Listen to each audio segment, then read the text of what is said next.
Pekný večer prajem. No, vám pár osvietená samozrejme. Vonku fajnovo, chvannúčko trošku, není také teplé, jak budúci deň, no. A ja si čítam akurát príbeh starý 4000 rokov. Fakt, 4000, normálne. Haha. Keď bol tento príbeh napísaný, tak pyramidy Gíze boli stredovekými pamätkami, no. Faraón ich navštevovali ako turisti. A niekto v tejto dobe vzal normálne papírus, no, a napísal príbeh o námorníkovi a hadovi.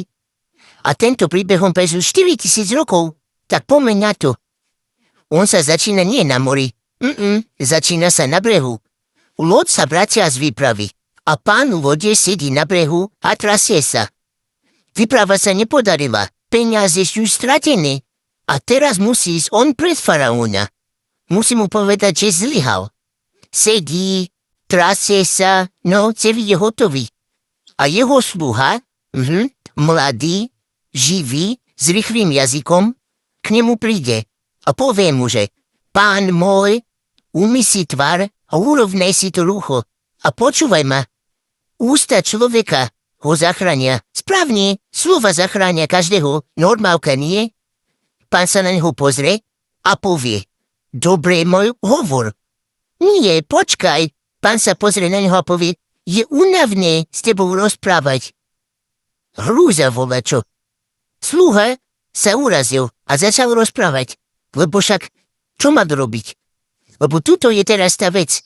Celý príbeh, celý tento 4000 rokov starý príbeh je vlastne príbeh v príbehu. No, sluha rozpráva pánovi o tom, čo sa mu raz stalo, aby ho povzbudil, aby mu ukázal aj z najhoršieho, že sa dá vrátiť. To mi niečo pripomína.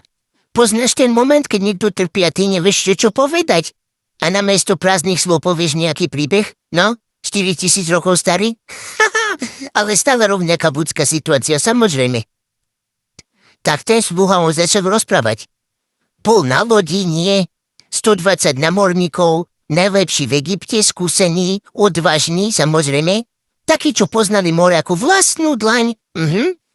Mohli povedať, kedy príde búrka, ešte vôbec predtým, než ona prišla.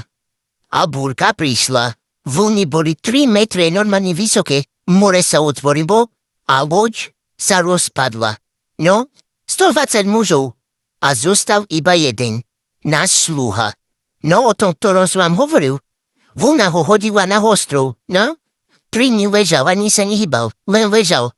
A potom vstal a sa rozhliadol. A ostrov